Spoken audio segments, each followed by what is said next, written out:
Friends, हम लोग admission of a partner पढ़ रहे थे। एडमिशन ऑफ अ पार्टनर में मैंने सबसे पहले आप लोगों को सेक्रीफाइसिंग रेशियो कैलकुलेट करना सिखाया था। सेक्रीफाइसिंग रेशियो कैलकुलेट करने के 6 केसेस होते हैं, ठीक है। बट इन केसेस से इतर कुछ क्वेश्चंस में लैंग्वेज की दिक्कत आती है, तो वो क्वेश्चंस मैं आप लोगों के साथ डिस्कस कर रहा हूँ जिसमें लैंग्वेज थोड़ी सी अलग है। सबसे पहले आप लोग देखो क्वेश्चन नंबर 9 का सेकेंड पार्ट, पेज नंबर 5.86 पर है। क्वेश्चन नंबर 9 का second part, A and B are partners. They admit C for 1/4 share. In future, ratio between A and B would be 2:1. ठीक है, A और B पार्टनर्स है, किस ratio में है? क्वेश्चन साइलेंट है, इक्वल होंगे। दे admit C for 1/4 share, C को वो 1/4 शेयर के लिए एडमिट करते हैं। इन फ्यूचर में A और B की रेशियो रहेगी 2:1। इसका मतलब फ्यूचर में जो भी उनको मिलेगा वो उसको किस में शेयर कर लेंगे? 2:1 में। अब आप देखो टोटल शेयर कितना होता है? 1। उसमें से C का तो फिक्स हो गया, कितना है? 1/4। रिमेनिंग कितना बचा? 3/4। इस 3/4 को A और B किस रेशियो में शेयर करेंगे वो क्वेश्चन में गिवन है, मतलब 2:1 में। ये कह रहे हैं ना, in future they will share profits इन 2:1। तो वो 3/4 will be shared by A and B in 2:1। A को कितना मिलेगा? 3/4 इंटू 2/3। B को मिलेगा 3/4 इंटू 1/3। A का हो जाएगा 1/2, B का हो जाएगा 1/4, C का तो 1/4 है ही। अब 1/2 है A का, डिनोमिनेटर सेम करने के लिए 2/2 से मल्टीप्लाई कर दो, तो A का शेयर आ गया 2/4, B का 1/4, C का 1/4। रेशियो हो गई 2:1:1। समझ में आ गया ये? नेक्स्ट देखिए थर्ड पार्ट, ये इंपॉर्टेंट है, कई बार लैंग्वेज की दिक्कत होती है इसमें भी। A and B are partners sharing profits and losses in the ratio of 3:2। They admit C for 1/5 share in the profit. C acquires 1/5 of his share from A and 4/5 share from B. 1/5 of his share, कई लोग इसको जो हमने last class में case 4 पढ़ा था उससे देखकर कोरिलेट करते हैं। जहाँ पर लिखा था केस 4 में A surrenders 1/4 of his share and B surrenders 1/3 of his share. और ये वाला देखो क्वेश्चन, आप ये बताओ इन दोनों में डिफरेंस क्या है? या कोई डिफरेंस है ही नहीं। यहाँ पर ये लिखा है C acquires 1/5 of his share from A and 4/5 from B, लेकिन वहाँ पर लिखा था A सरेंडर्स इतने of his share and B surrenders इतने ऑफ हिज शेयर। केस 4 में और इसमें बहुत फ़र्क है। वहाँ पर तो A अपने शेयर का 1/4 दे रहा था, B अपने शेयर का 1/3 दे रहा था C को। यहाँ पर ये नहीं कह रहा, यहाँ पर कहीं पे भी केस 4 नहीं लग रहा। यहाँ ये कह रहा है कि C को जितना भी मिल रहा है, C को कितना मिल रहा है? C को मिल रहा है 1/5 शेयर। C अपने शेयर का 1/5, A अपने शेयर का नहीं दे रहा कुछ। C को मिल रहा है 1/5, C अपने शेयर के 1/5 का 1/5 तो ले रहा है A से, और अपने शेयर के 1/5 का 4/5 किससे ले रहा है? B से। समझ में आया? तो C का शेयर तो यहाँ डिक्लेयर्ड है, इतना है, उसका 1/5 हिस्सा A दे रहा है, उसका 4/5 हिस्सा B दे रहा है। सीधी बात ये, ठीक है। और वो जो केस था केस 4 वो बिल्कुल अलग था, वो A अपने शेयर का हिस्सा देता था, B अपने शेयर का उतना हिस्सा देता था, ठीक है। तो यहाँ पर है C शेयर इक्वल टू 1/5, ठीक है। 1/5 में A कितना दे रहा है? 1/5 का 1/5 मतलब 1/25। B कितना दे रहा है? 1/5 का 4/5, तो मतलब 4/25। सेक्रीफाइसिंग रेशियो पूछता तो होती 1:4। न्यू रेशियो निकालने के लिए old ratio minus sacrifice. A का पहले 3/5 था, उसने कितना सेक्रीफाइस कर दिया? 1/25। देखो वैसे तो आप लोग मैथ्स अच्छे से जानते ही होंगे, लेकिन फिर भी एलसीएम ना लेकर भी ये चीज़ें थोड़ा जल्दी भी सॉल्व हो सकता है। अब जल्दी सॉल्व करने का मतलब क्या? पहले एलसीएम मत लो, सीधा क्या करो, दिमाग में करो। 1/25 है तो 3/5 को मैं किससे मल्टीप्लाई करूँ डिनोमिनेटर सेम करने के लिए? 5/5 से। तो 15/25 हो गया। 15/25 माइनस 1/25 किया, कितना आ गया? 14/25। तो डायरेक्ट होता जाएगा, आपको एलसीएम लेने की ज़रूरत नहीं है। बी का पहले कितना था 2/5, उसमें से कितना सेक्रीफाइस कर दिया, सेक्रीफाइसिंग रेशियो नहीं लिखी जाती, सेक्रीफाइस कितना किया वो लिखा जाता है। कितना सेक्रीफाइस किया 4/25 माइनस कर दिया, तो वही इसको पहले 2/5 को 5/5 से मल्टीप्लाई कर लो, तो ये हो जाएगा 10/25 माइनस 4/25, तो बी का हो गया 6/25।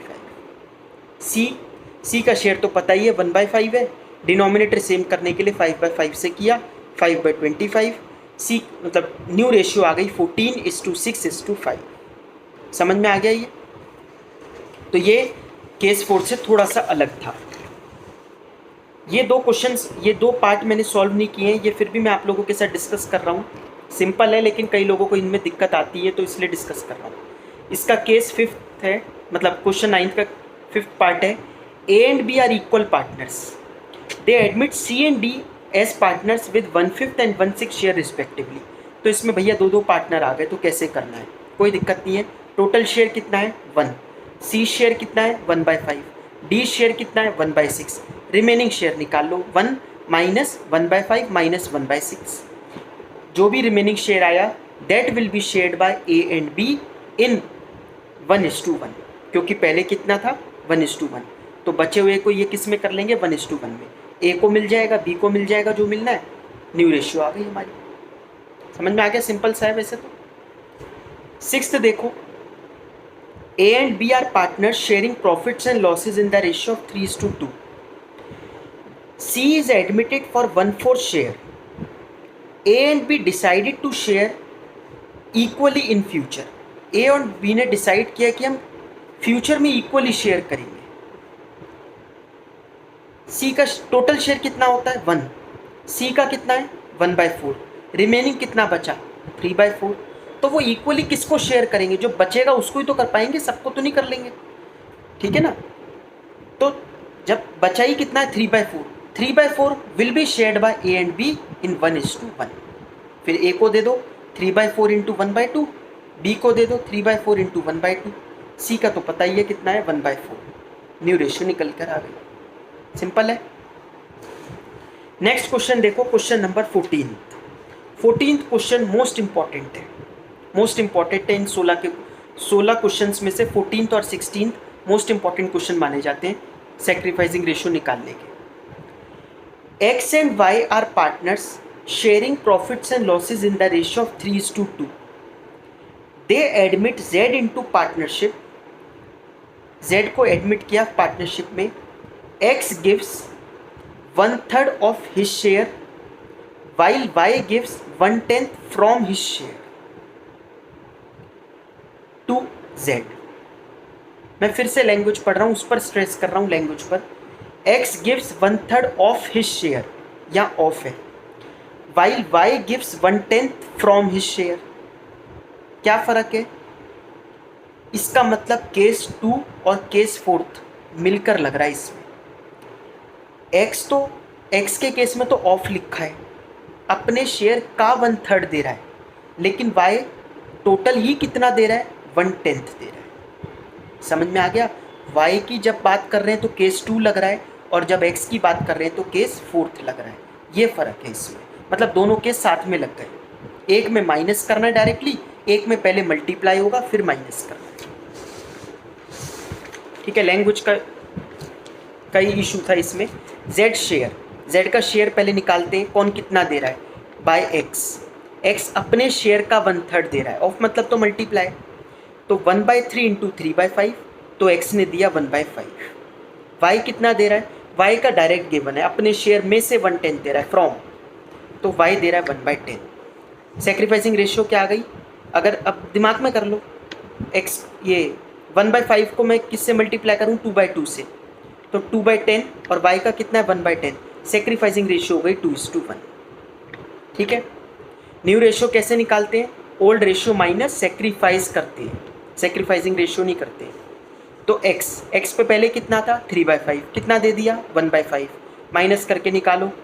ठीक है, मल्टीप्लाई तो बाद में करा होगा ना, जब LCM वो डिनोमिनेटर सेम नहीं हो रहे होंगे। y पहले 2/5 था, फिर माइनस करा 1/10 दे दिया उसने, ऊपर दिख रहा है। z का शेयर कैसे निकालोगे, जितना x ने दिया जितना y ने दिया दोनों को प्लस कर दो। एक्स ने कितना दिया था 1/5, वाई ने कितना दिया था 1/10, दोनों प्लस करें तो एक्स जेड को मिला 3/10, है ना। न्यू रेशियो आ गई 4:3:3। समझ में आ गया ये भी। क्वेश्चन नंबर 16, ये भी बहुत इंपॉर्टेंट है। P and Q are partners sharing profits in the ratio of 3:2.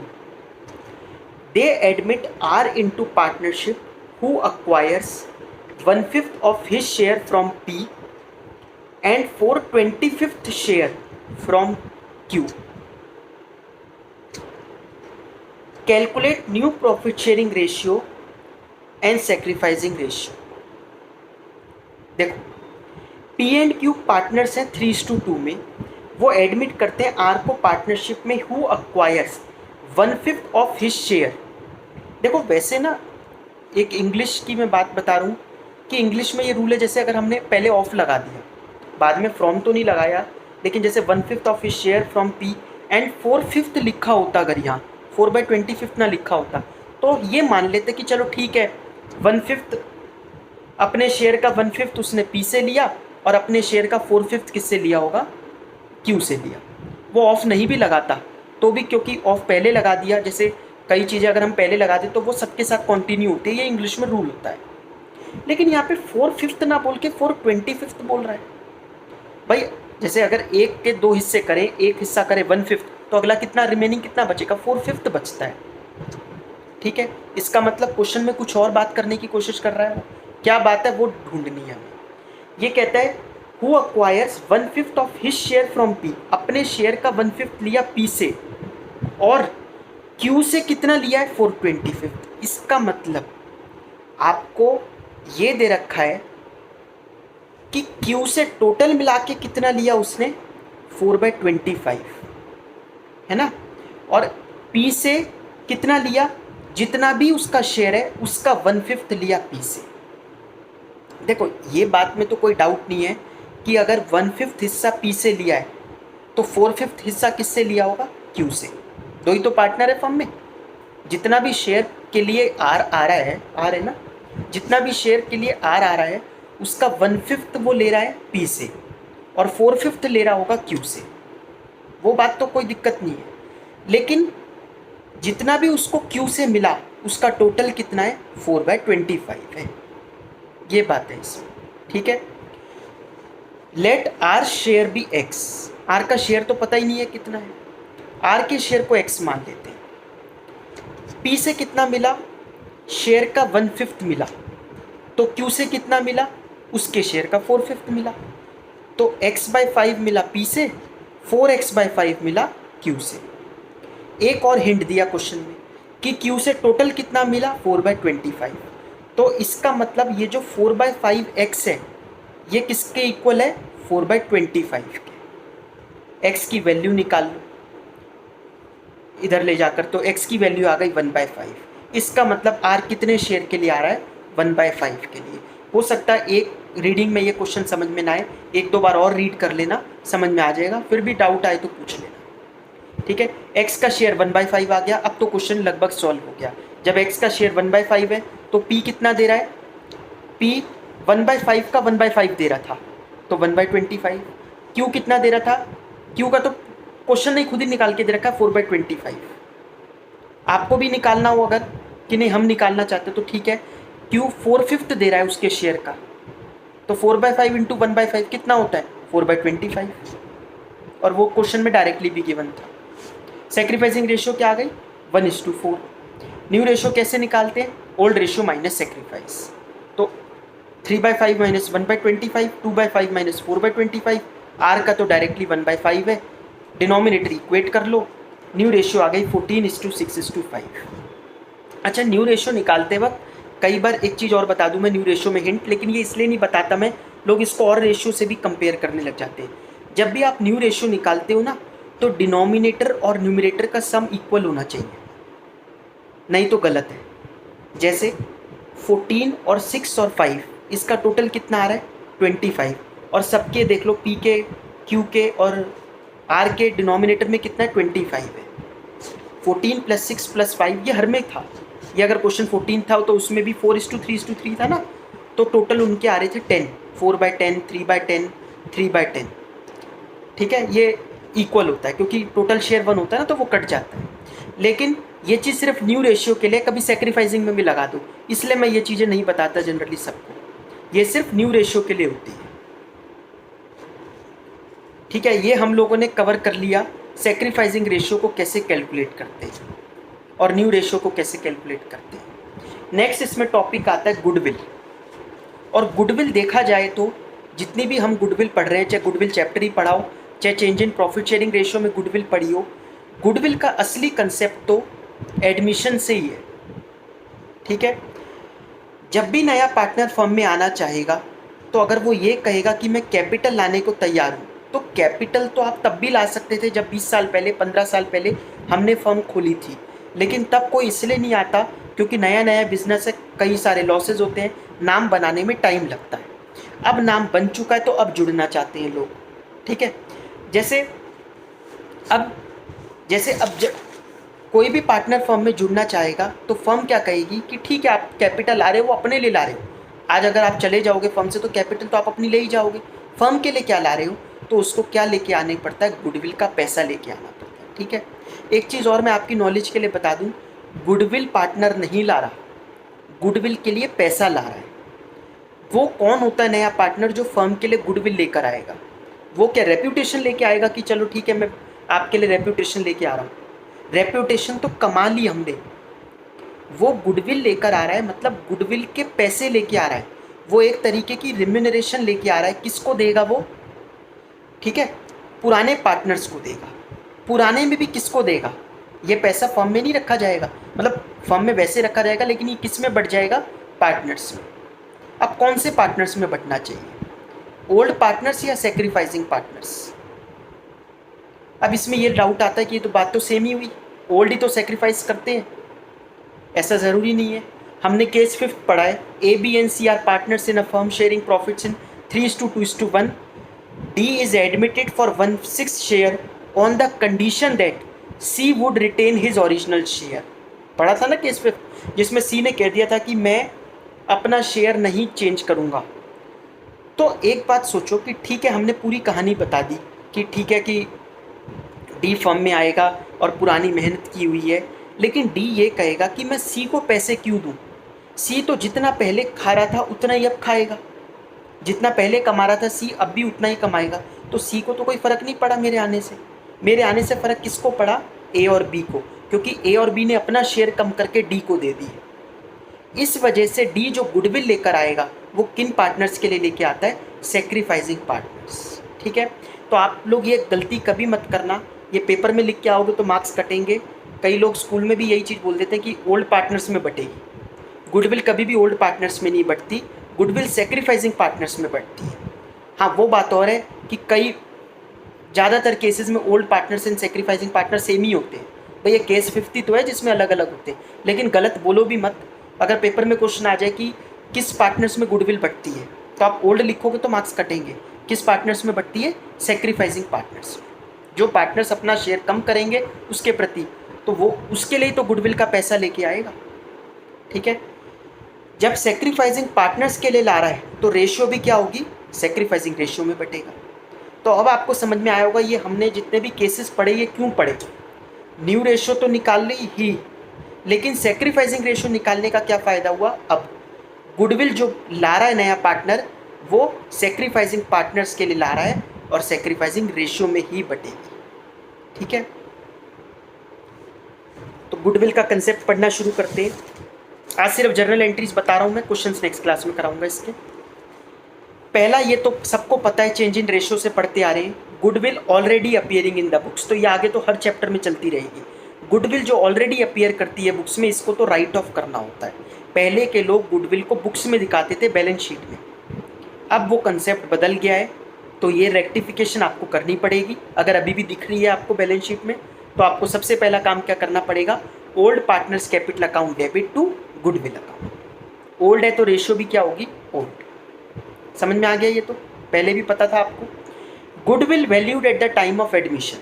अब जो नई गुडविल वैल्यू हुई, वैल्यू करने का तरीका average profit method, super profit, capitalisation, कुछ भी हो सकता है। उसके अकॉर्डिंगली गुडविल कैलकुलेट होगी। नया पार्टनर लेके आएगा, क्या पूरी फर्म की गुडविल? पूरी फर्म थोड़ी ना, उस पूरी फर्म में क्या वो अकेला ही रहने वाला है अब से? नहीं, उसको तो थोड़ा बहुत शेयर दे देगी फर्म, 1/5 1/4। तो अगर फर्म की गुडविल 4 लाख की है तो उससे 4 लाख रुपए थोड़ी ना मंगवाएंगे। 4 लाख इंटू 1/4, तो उससे सिर्फ 1 लाख रुपए मंगवाए जाएंगे। समझ में आ गया? उसको बेचारे को पूरी फर्म की गुडविल लाने की क्या ज़रूरत है? वो कौन सा पूरी फर्म टेक ओवर करने आ रहा है हमारे से?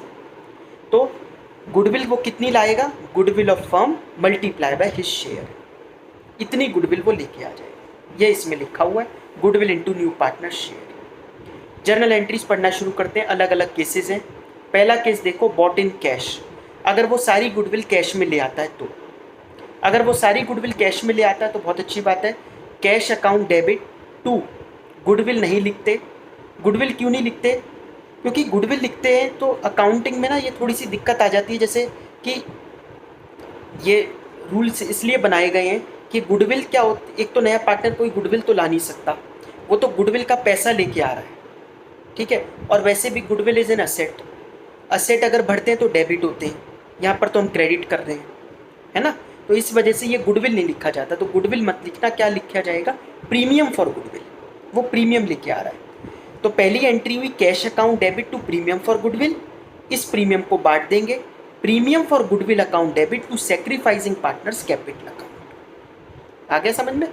Cash account debit to premium for goodwill और premium for goodwill account debit to sacrificing partners capital account. ये एंट्री आपको बिल्कुल कंठस्थ, बिल्कुल याद करनी पड़ेगी गले तक, क्योंकि ये एंट्रीज पेपर में पूछी जा सकती हैं। क्वेश्चन जितने भी हैं वो आएंगे ऐसे ही। पार्शियली बॉट, पार्शियली बॉट का मतलब 10,000 की गुडविल लानी थी उसको, लेकिन वो 7,000 ही ला पा रहा है, ठीक है। गुडविल कम क्यों ला रहा है? वो तो वैसे ही काम ढूंढ रहा है, पार्टनर नया है ना, तो वो तो वैसे अगर उस पर इतना ही पैसा होता कि उस पर कोई दिक्कत ही नहीं है पैसे वगैरह की, तो फिर तो वो फर्म क्यों ढूंढ रहा होता कि मुझे पार्टनर बना लो। तो ऐसा हो सकता है पार्शियली बॉट की वो गुडविल पूरी नहीं ला पा रहा। तो गुडविल अगर 10,000 में से 7,000 ही लाया, तो चलो 7,000 तो लाया, cash account debit to premium for goodwill 7,000 कर दिया, ठीक है। जितनी नहीं लाया, जितनी नहीं लाया वो उसकी कैपिटल से काटेंगे, ठीक है। कैपिटल तो इसका मतलब ला ही रहा होगा, गुडविल के साथ कैपिटल भी लाता है पार्टनर। अच्छा, इसी के साथ साथ आप फिर एक चीज़ और देख लो, या फिर मैं चलो वो बाद में ही बताऊंगा, नीचे है पॉइंट। तो कैपिटल तो उसको लानी है, गुडविल भी ला रहा है। अब यहाँ पर डाउट आपका ये ज़रूर आ रहा होगा कि अगर वो भैया कैपिटल भी नहीं ला पाया, अगर वो कैपिटल भी नहीं ला पाया तो वो फर्म में ही नहीं आ पाएगा, क्योंकि फिर क्या ज़रूरत है उसको आने की? फिर तो नौकरी ना कर ले वो वहाँ कर। उसको पार्टनर बनना है फर्म में, तो पार्टनर बनना है तो कैपिटल लानी पड़ेगी, नहीं तो एम्प्लॉयमेंट में आए, ठीक है। तो कैपिटल तो एटलीस्ट लानी ही पड़ेगी उसको। तो premium for goodwill account debit 7,000 बचे हुए हमने उसकी कैपिटल से निकाल लिए। अब यहाँ ध्यान से सुनना, new partners current slash capital debit लिखा है मैंने। जो भी रामजस वाले मुझे सुन रहे हैं, रामजस स्कूल में कैपिटल्स नहीं काटते, वहाँ पर कहा जाता है न्यू पार्टनर्स करंट ही लिखो। इसका रीज़न हम आगे डिस्कस कर लेंगे, लेकिन आप लोग इसको बिल्कुल न्यू पार्टनर्स कैपिटल मत लिखना, आप लोग इसको न्यू पार्टनर्स करंट ही लिखना, ठीक है। रिमेनिंग के लिए ऑप्शन है, चाहे वो कैपिटल लिखें या करंट लिखें। तो premium for goodwill account debit, new partners capital या करंट डेबिट, मतलब 3,000 रुपये। ये 10,000 किस में बढ़ जाएंगे? सेक्रीफाइसिंग पार्टनर्स में, to sacrificing partners capital account. समझ में आ गई बात? नॉट एट ऑल बॉट, कुछ भी नहीं ला पा रहा गुडविल, कह रहा है कि गुडविल का पैसा तो मेरे पास है नहीं, तो हम सारा उसकी कैपिटल या करंट से निकाल लेंगे, ठीक है। तो new partners capital slash current account debit to किस में बांट देंगे? Sacrificing partners capital account. तो जर्नल एंट्रीज कितनी सिंपल है, वो तो सबको रूल्स सबको पता ही है, रूल्स के हिसाब से बन रहा है भाई। जिसको बटेगा, जिस भी पार्टनर को बटेगा उसकी कैपिटल बढ़ेगी तो क्रेडिट कर दो, जो पार्टनर नहीं ला पा रहा बेचारा तो उसकी कैपिटल कम हो रही है तो डेबिट कर दो, ठीक है, सिंपल है। तो इसमें क्या किया हमने? न्यू पार्टनर्स कैपिटल या करंट, रामजस वाले तो न्यू पार्टनर्स करंट अकाउंट लिखेंगे, to sacrificing partners capital account. Fourth point है बॉट इन काइंड, काइंड में लेके आया। काइंड में मतलब एक तो वो होता है कि सो काइंड, मतलब वो किसी की हेल्प नहीं कर रहा। बॉट इन काइंड का मतलब होता है कि अदर देन कैश, उसके पास कैश नहीं है, वो कुछ और लेके आ रहा है। जैसे फर्नीचर ले आया, स्टॉक रखा है वो ले आया।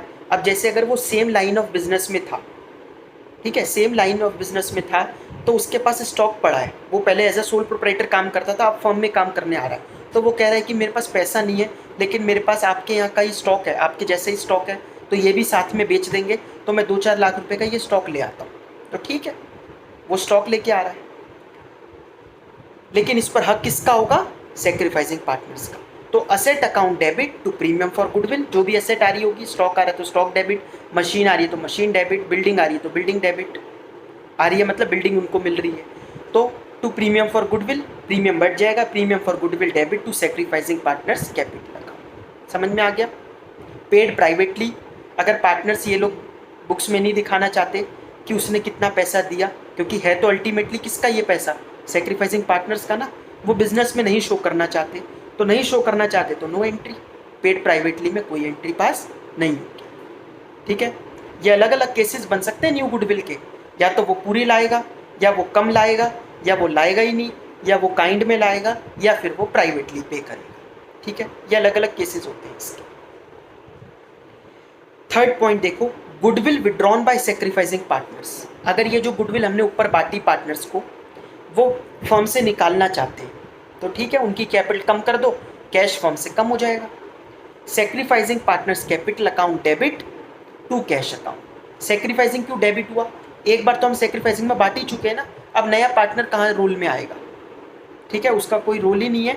अब तो सेक्रीफाइसिंग पार्टनर को बढ़ चुका है पैसा, तो उनकी कैपिटल कम कर दो, फर्म से कैश जा रहा है तो टू कैश कर दो। समझ में आ गई एंट्री? गुडविल के साथ वो नया पार्टनर कैपिटल भी लेके आता है। A new partner also brings capital along with goodwill for which following entries pass, जिसके लिए ये एंट्री पास की जाती है। ये तो आप 11th से पढ़ते आ रहे हो, कैपिटल लाने की एंट्री क्या होती है? Cash account debit to capital account. लेकिन यहाँ पर तो पार्टनर का नाम लिखना है, तो cash account debit to new partners capital account. Combine कर सकते हैं, हाँ कंबाइन कर सकते हैं, कि गुडविल अगर वो लेके आ रहा है और कैपिटल भी ला रहा है, तो एक एंट्री कर दो, cash account debit to premium for goodwill to new partners capital account. फिर next entry, premium for goodwill to sacrificing partners capital account. Goodwill लाने की और कैपिटल लाने की एंट्रीज को आप लोग कंबाइन भी कर सकते हैं। समझ में आ गया? ये मैंने आप लोगों के साथ थ्योरी डिस्कस कर ली गुडविल की, मतलब जर्नल एंट्रीज डिस्कस कर ली, बाकी हम लोग नेक्स्ट क्लास में